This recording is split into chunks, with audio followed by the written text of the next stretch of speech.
네, 제가 기도하고 시작하겠습니다.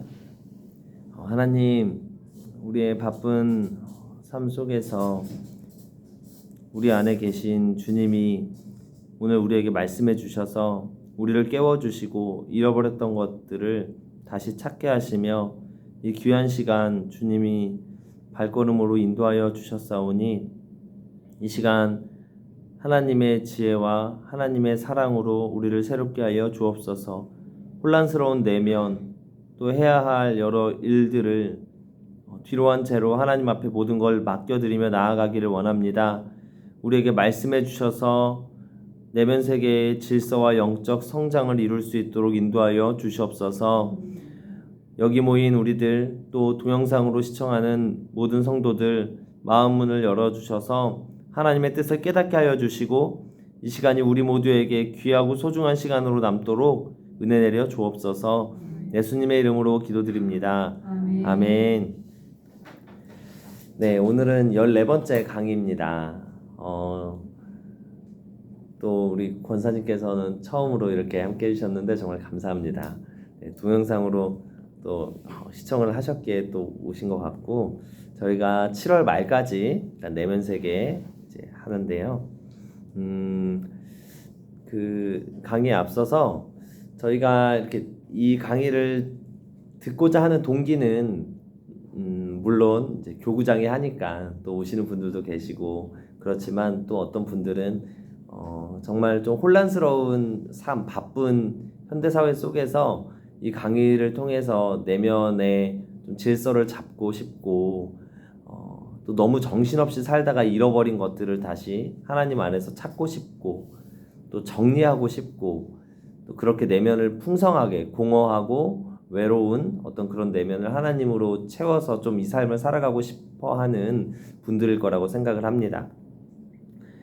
그래서 그런 마음으로 오셨고 또 그것에 맞는 강의가 될 것 같습니다.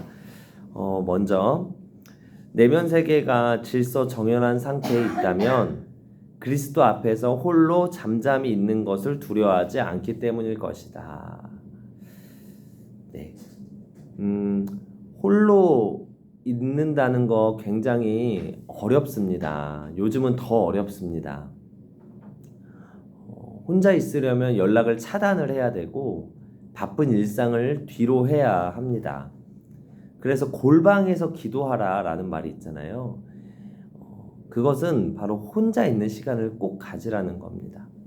그런데 세상은 혼자 있는 시간을 추구하는 것을 오히려 원하지 않아요. 혼자 있는 거 외롭다고 하고 혼자 있으면 친구가 없는 것처럼 또 시간이 남은 것처럼 이렇게 여기기 때문에 그렇지만 사실 혼자 있는 거 특별히 혼자 있을 때 다른 것이 아닌 하나님 앞에 마음을 쏟는 그것을 하나님은 굉장히 필요로 하십니다.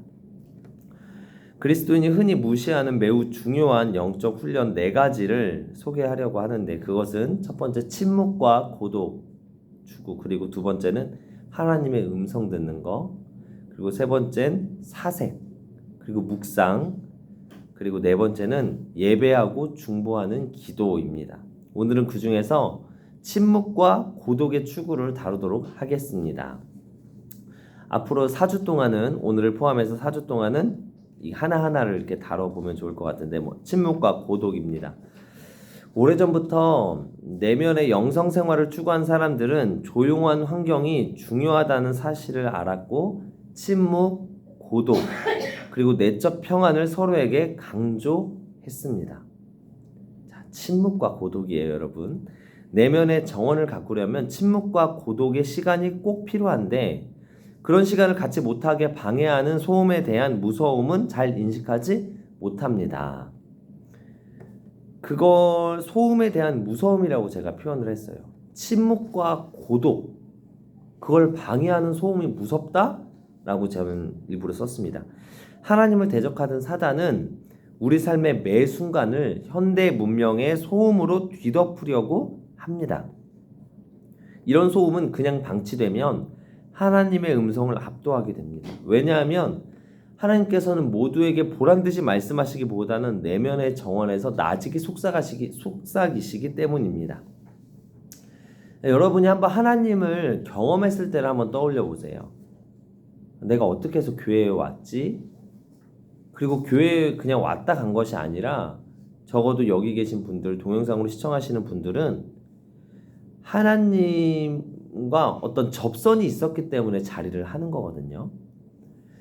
초청 잔치 때 한 번 왔다 그냥 가시는 분들은 하나님과 특별한 어떤 경험이 없어요. 그래서 그냥 왔다 가시는 건데, 이 강의를 듣고 직분을 받고 하나님께 마음을 드리고 봉사를 하고 헌신을 하는 분들은 하나님을 인격적으로 만났다고 볼 수 있는 겁니다. 그것은 나의 내면의 속삭임, 이끌림, 때로는 두려움으로 이끌 수도 있어요. 내가 지금 하나님 안 만나면 안 될 것 같은데, 이런 두려움일 수도 있습니다. 그것도 하나님이 부르시는 거거든요. 지금 막 화려하거나 막 드러나거나 이런 것이 아니라 우리 각자 내면의 깊은 슬픔, 공허함, 남에게 말하지 못하는, 이해할 수 없는, 이해받고 싶지도 않은 그런 내면을 움직이셔서 하나님이 우리를 부르신다는 겁니다. 그거를 나직이 속삭이신 하나님의 음성이라고 표현을 한 거예요. 우리는 여러분 하나님을 찾아야 합니다. 찾는다는 건 뭐예요? 잃어버린 돈을 찾는 거죠. 잃어버린 사람을 찾는 거고, 잃어버린 내 시간을 찾는 거예요. 잃어버린 나의 내면을 찾는 겁니다. 잃어버린 가족, 잃어버린 사람들, 나의 과거들, 그 미래 해야 할 것들을 찾는 거예요. 하나님도 찾아야 한다는 겁니다. 가만히 있으면 하나님이 알아서 와주시겠지, 그게 아니라 찾아야 한다는 겁니다. 그런데 시끄럽고 불안정한 곳에서는 그분을 찾을 수 없습니다. 여러분, 제가 명확하게 선을 그었습니다. 시끄럽고 불안정한 곳에서는 하나님을 찾을 수 없다고 제가 이렇게 말한 거예요. 하나님은 게다가 침묵의 친구라고까지 말씀을 제가 드리는 겁니다. 과감히 제가 말씀을 드리는 거예요. 시끄러운 클럽에서 하나님을 찾을 수 없고요. 시끄럽고 사람 많은 어떤 도로의 한복판에서 하나님을 찾을 수 없다는 겁니다. 하나님은요, 침묵 가운데 찾을 수 있다고 제가 적어도 오늘 강의에서 명확하게 말씀을 드리는 겁니다, 여러분.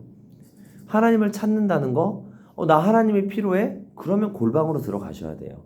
오늘 우리 목사님께서 기도에 대한 전반적인 말씀을 아주 잘 주옥 같은 말씀을 해주셨다고 생각을 하는데, 우리가 하나님 앞에 나아가야 됩니다. 새벽 기도 왜 좋죠? 나의 첫 시간을 하나님께 드리니까 좋은 겁니다, 여러분. 교회에 꼭 오라고 말씀드리는 것이 아니에요.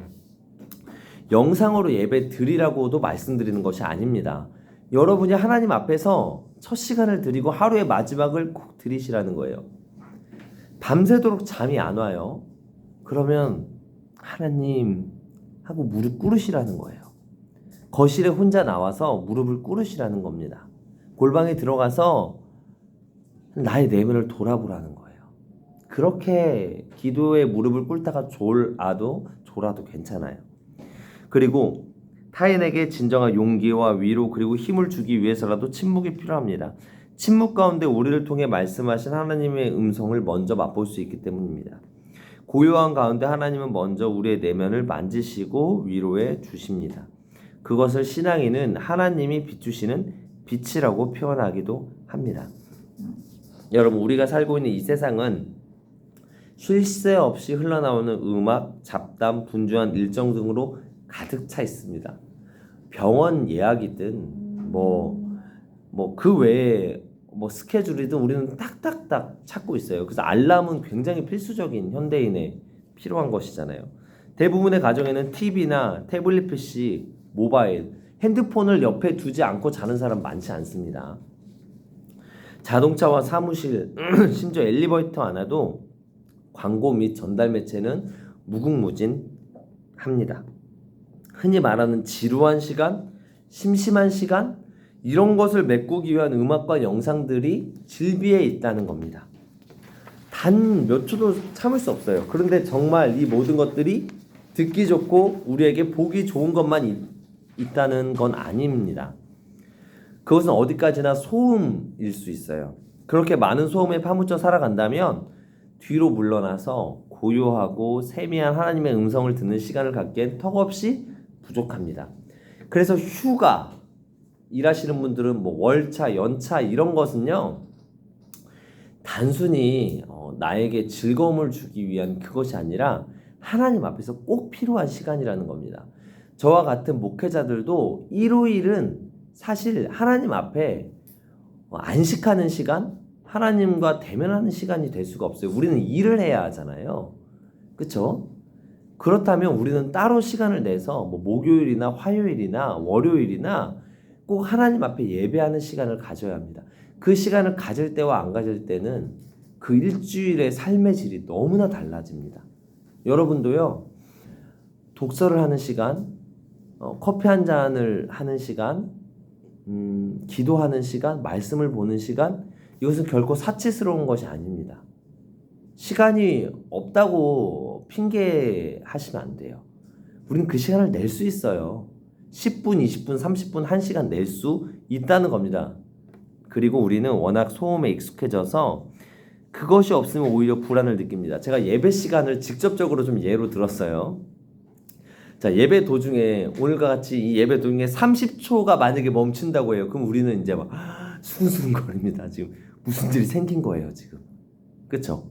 무언가가 잘못되었고 예배를 담당하는 음향이나 뭐 목사님이나 뭐 권사님이나 장로님이나 책임과 일을 하지 않았기 때문에 지금 공백이 생겼다고 합니다. 그런데 과거에 어떤 예배의 형태는요, 그냥 예배가 딱 시작하면요 10분 동안 그냥 가만히 있어요. 그 예배를 참여한 성도들이 퀘이커 교도라고 그냥 퀘이커 예배라고 있는데 거기는 그냥 하나님의 음성을 듣는 시간으로 공식적으로 해서 예배를 딱 시작하면 예배 인도자가 다다닥 우리 교회처럼 아주 탁탁탁 인도하는 것이 아니라 10분 정도를 그냥 침묵의 시간을 다 갖습니다. 거기선 침묵을 안 하면 이상한 거예요. 그래서 몇십 명, 몇백 명이 그 한 공간에서 가만히 있어요. 그런 시간에 이제 화면 같은 게 띄어져요. 한 주간의 삶을 돌아보십시오. 죄를 회개하십시오. 그 돌아봐야 할 이웃들을 생각하십시오. 그리고 기도문이 또 써져 있어요. 그래서 기도하실 분들은 그걸 보고 이제 침묵으로 기도하는 거예요.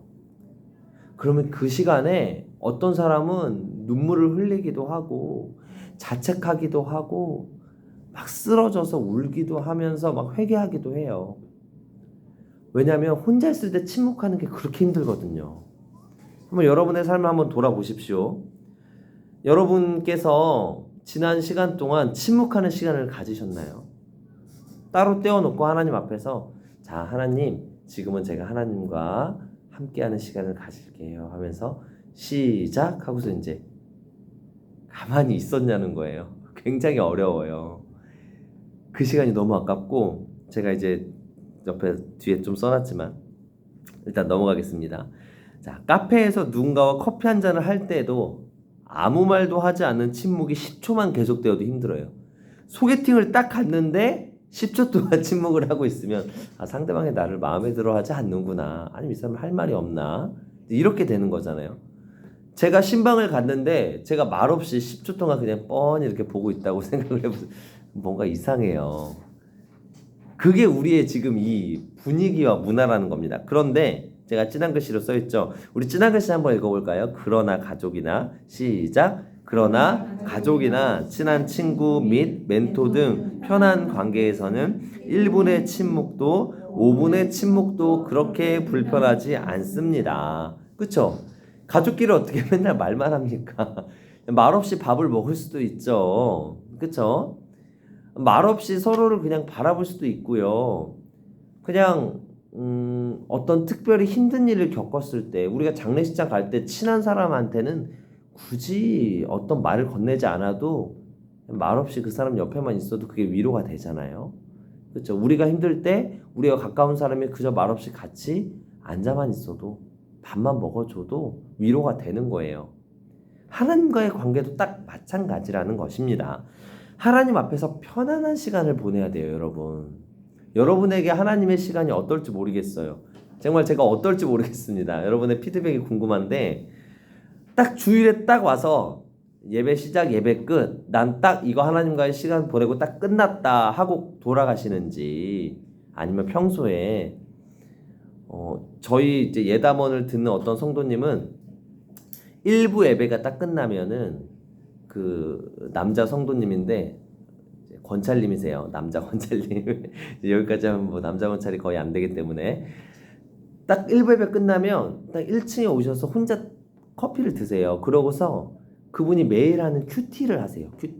큐티라고 하면 여러분 잘 모르시는데 되게 시중에 많습니다. 인터넷에 큐티만 써도 뭐 생명의 삶, 대표적인 큐티책이 생명의 삶이에요. 그러면 하루에 말씀이 적혀져서 그분은 딱 1부 예배 끝나면 1층에 가셔서 큐티를 한 30분 하세요. 그리고 집에 가서 이제 그 딸을 데리고 이제 딸 교육부 예배를 이렇게 참석시키세요. 그분은 늘 그러세요. 그래서 제가 그분과 신방할 때는 1부 예배 때 끝나고 이제 뵈면 돼요. 이거 들으시는 분들 이제 내 얘기하는 건 아시겠지만 그런 분이 있어요. 저는 그 시간이 굉장히 소중하다고 생각해요. 그리고 또 어떤 한 분은 직장에 직장 일과가 시작이 8시 반인가 9시인가 그런데 7시 반에 먼저 가셔서 이제 큐티를 하세요. 성경을 읽으시고.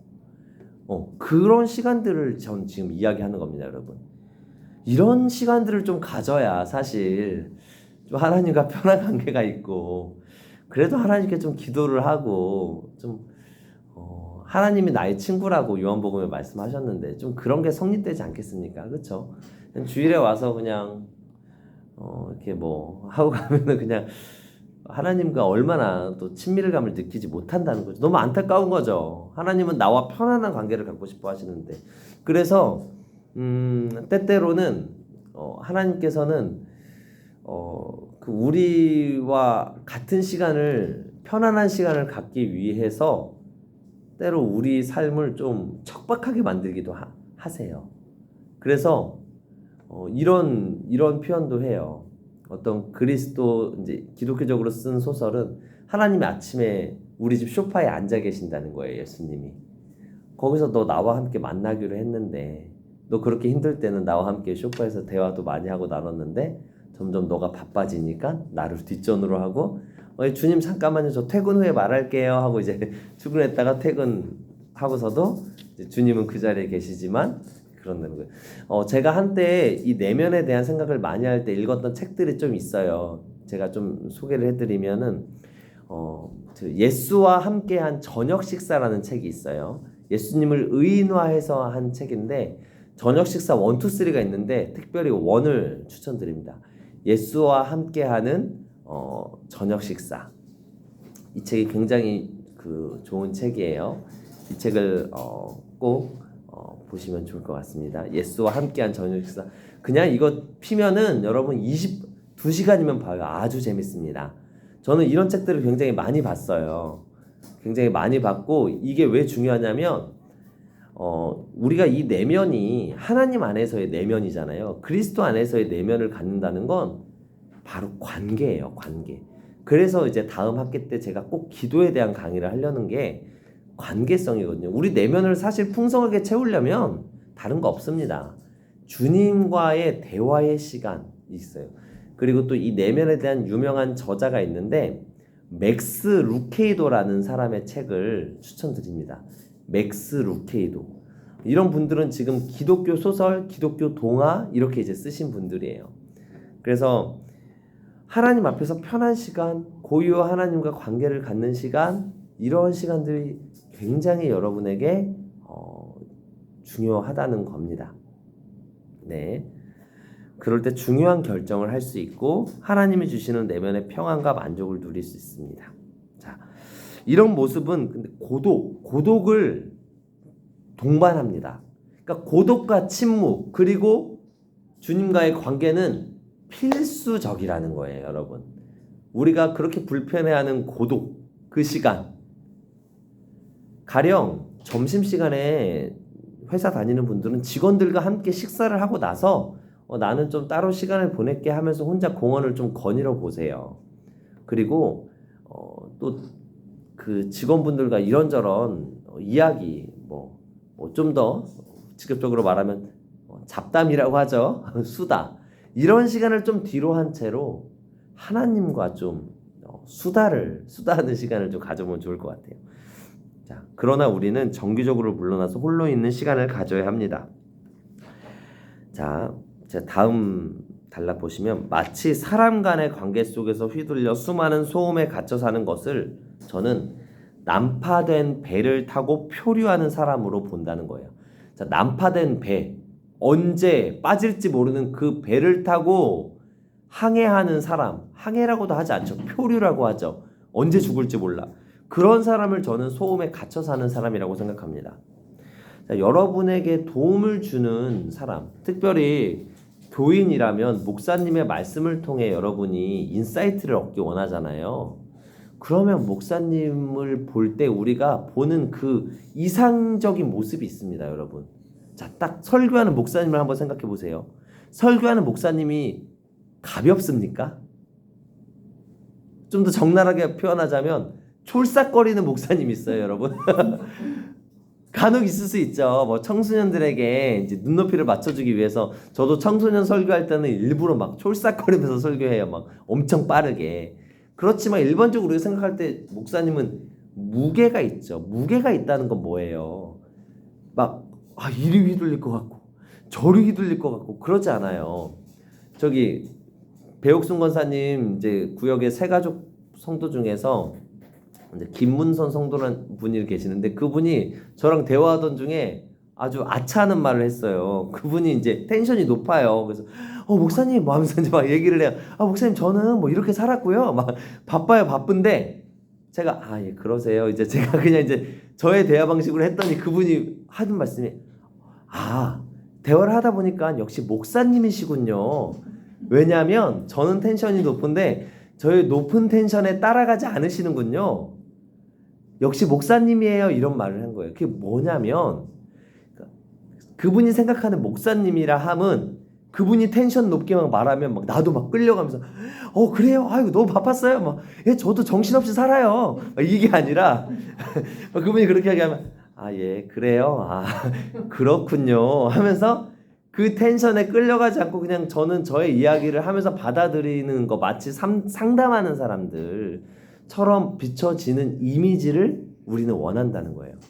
즉 그렇게 할 수 있으려면 침묵과 고독 그 시간이 우리 목회자들에게 무조건 필요하거든요. 그것처럼 여러분에게도 그런 시간이 필요하다는 겁니다. 그래서 제가 사실 신뢰하는 집사님, 신뢰하는 권사님, 장로님들은 잘 보면 제가 때때로 저도 아직 또 갈 길이 먼 부족한 목회자이기 때문에 일이 휘둘릴 때도 있고 낙심할 때도 있고 힘에 겨워 지쳐있을 때도 있어요. 그럴 때 저에게 목사님 그러시면 안 돼요. 목사님 그러시면 안 돼요. 정신 차리셔야 돼요. 지금 힘 빼시면 안 돼요. 힘내세요. 그러니까 이렇게 격려를 해줄 수 있는 분들은 가볍지 않아요. 겉으로 보이는 그런 성향을 이야기하는 게 아닙니다. 그러니까 제가 뭐 대놓고 기대겠습니까? 그러지 않죠. 그런데 저분은 신뢰할 만하구나. 언제 전화해도 한결같구나. 그런 분들을 신뢰하는 것처럼 우리가 다른 사람에게 제가 1, 2, 3, 4로 했습니다. 첫 번째, 자녀에게 좋은 부모가 되려면 여러분 신뢰할 수 있는 사람. 자녀가 흔들려도 엄마, 아빠 달려가도 언제나 엄마는 너 편이야. 아빠는 무너지지 않아. 걱정하지 마. 난 그 자리에 있을게 라고 할 수 있는 그런 구역장, 장로님, 부모 교회에서 영향력 있는 성도가 된다는 거 뭘까요? 그쵸? 그 자리에 있는 거예요. 침묵과 고독으로 단련된 사람, 내면이 풍성한 사람, 다른 사람의 아픔에 공감해 줄 수 있는 여유가 있는 사람입니다. 사회에서 꼭 필요한 사람. 여러분 직장의 상급자가 정말 신뢰할 만한 사람이랑 우리가 뒤에서 험담하지 않죠. 그 사람을 따릅니다. 네, 정말로 사실 목회자이지만 그 교회마다 뒤에서 이렇게 선임 목사님을 험담하거나 이런 경우가 종종 있어요. 그런데 정말 그러지 않을 수 있는 거는 정말 저분은 따라가고 싶다. 배우고 싶다. 그런 것처럼 사회에서도 여러분의 어떤 상사 혹은 후배가 진짜 저 후배는 배울 수 있다. 있어요. 또 여기 우리 강의 들으시는 분들 신방하던 중에 제가 또 알게 된 분인데 어떤 성도님이 그런 말씀을 하셨어요. 한 10년 정도 된 후배인데 그분은 이제 은행원 이제 직장생활 하시는 분인데 예담은 이제 들으시는 분인데 그 후배를 보면서 난 배웠다는 거예요. 배웠고 특별히 이제 제가 이 말하면 또 민망해할 수도 있지만 그분은 기독교인이었어요. 그 후배는.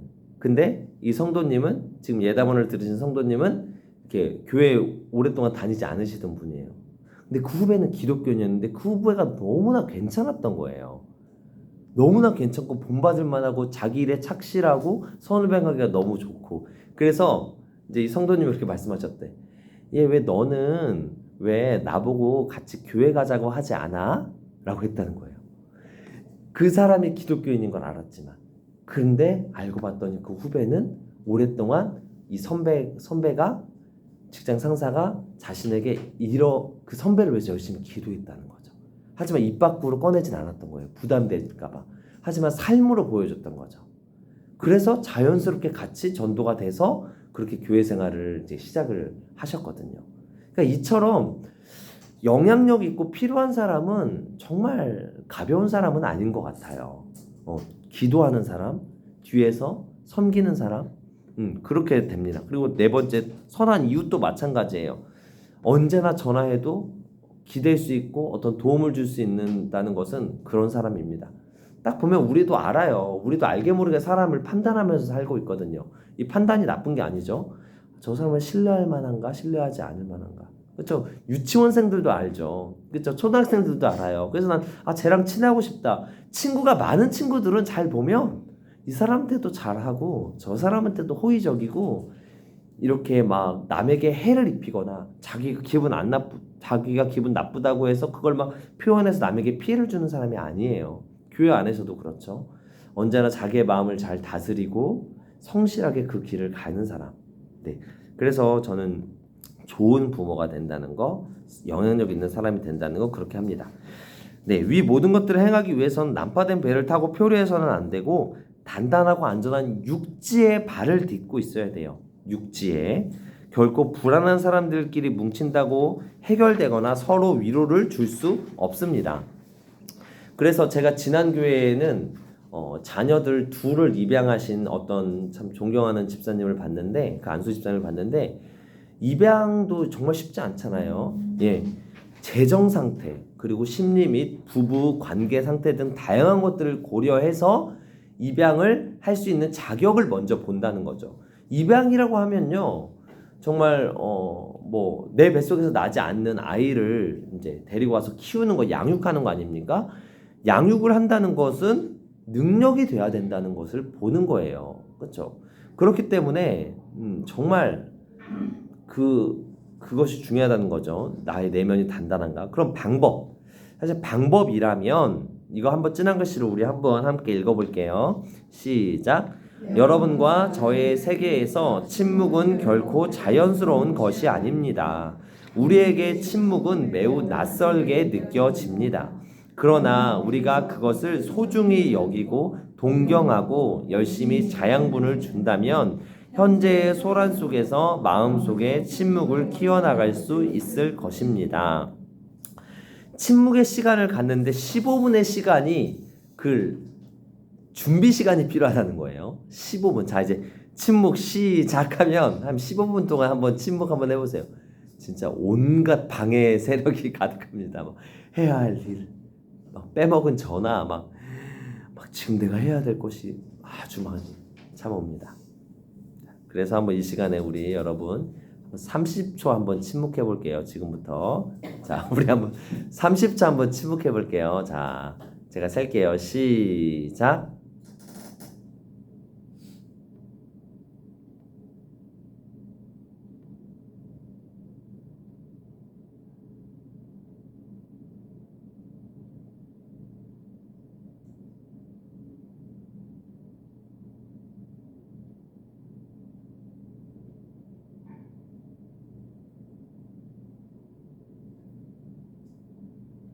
네, 약 30초 됐습니다. 가장 불안한 건 바로 저였어요. 눈을 감았다 떴다 시간 30초 빨리 돼야 되는데 우리는 이 침묵이 굉장히 어렵다는 거예요, 여러분. 그래서 하지만 침묵이 굉장히 필요하고요. 제가 좀 소개해주고 싶은 기도원 또 메모해 주시면 좋은데 제가 지금 말씀드렸는데 필그림입니다. 그냥 한글로 필그림 치시면 나와요. 저 가평 쪽인가 있는데 필그림 기도원 여기는 여기 안양 갈멜산 기도원 같은 느낌 전혀 아니고 여기는 좀 침묵하는 좀 그런 기도원이에요. 그래서 혼자 기도할 수 있는 골방도 마련되어 있고 또 이렇게 그 철로역정의 그 기독교 소설을 바탕으로 하는 산책 코스도 있고 굉장히 좋습니다. 지구촌 교회에서 이제 그 하는 곳인데 굉장히 좋아요. 여러분이 혹 나중에 시간을 갖는다면 그런 곳을 꼭 가셔요. 네. 그래서 특히나 활동가적 기질을 타고난 사람에게는 내면 세계 안에 조용히 머무는 시간을 갖는 것이 무척 힘든 일일 수 있습니다. 그래서 이런 사람들은 아침에 주로 시간을 갖습니다. 어떤 사람에게는 밤 늦은 시간이 좋을 수도 있습니다. 그래서 이번 한 주간 침묵과 고독을 추구하시기를 바랍니다. 내적 평안이 저와 여러분을 하나님의 정원과 숲속으로 안내할 것입니다. 네, 이제 저희가 강의가 한 6주, 7주 남았는데 다음 주는 휴강을 해야 될 것 같아요. 다음 주는 교역자 음악회가 4시에 있어서 그걸 좀 준비하느라고 네. 네, 저 출연 반의무적으로 네, 감사한 마음으로 출연하는데 그래서 이제 얼마 남지 않아서 1번 나눔 보시면 지금까지 강의를 들으면서 내면 세계에 대한 느낀 점 및 후기를 좀 나눠 보는데 이것도 좀 생각을 좀 해주세요. 오늘 나누진 않을게요. 한번 이제 저희가 남은 기간 중에는 이제 한 5분 정도만 강의하고 이렇게 좀 대화하는 시간을 좀 갖고 이제 여태까지 오지 못했던 분들은 오프라인으로 더 많이 오시게 해서 좀 그렇게 남은 시간들을 좀 마무리하려고 노력을 하겠습니다. 여러분 생각을 좀 해주세요. 동영상에 계신 분들도 한번 시간 내셔서 저희 이제 회식 느낌으로 한번 다 같이 모이고 또 그렇게 할게요. 이번 한 주간 고독과 침묵 속에서 얻게 될 유익에 대한 기대를 한번 또 생각해 보시고 나누어 보시면 좋을 것 같아요. 고독과 침묵, 네, 제가 그 말씀드렸듯이 마지막으로 때때로 하나님께서는 우리가 고독과 침묵을 갖지 못할 때에 진짜 좀 부모님이 자녀가 말을 안 들으면 혼내서라도 너 그렇게 하면 안 돼 라고 하시는 것처럼 때때로 우리를 침묵으로 좀 몰아가실 때가 있어요. 여러분 쉬워요. 이렇게 생각하시면 돼요. 부부간의 사이가 안 좋으면 침묵을 하잖아요. 우리가 침묵을 합니다.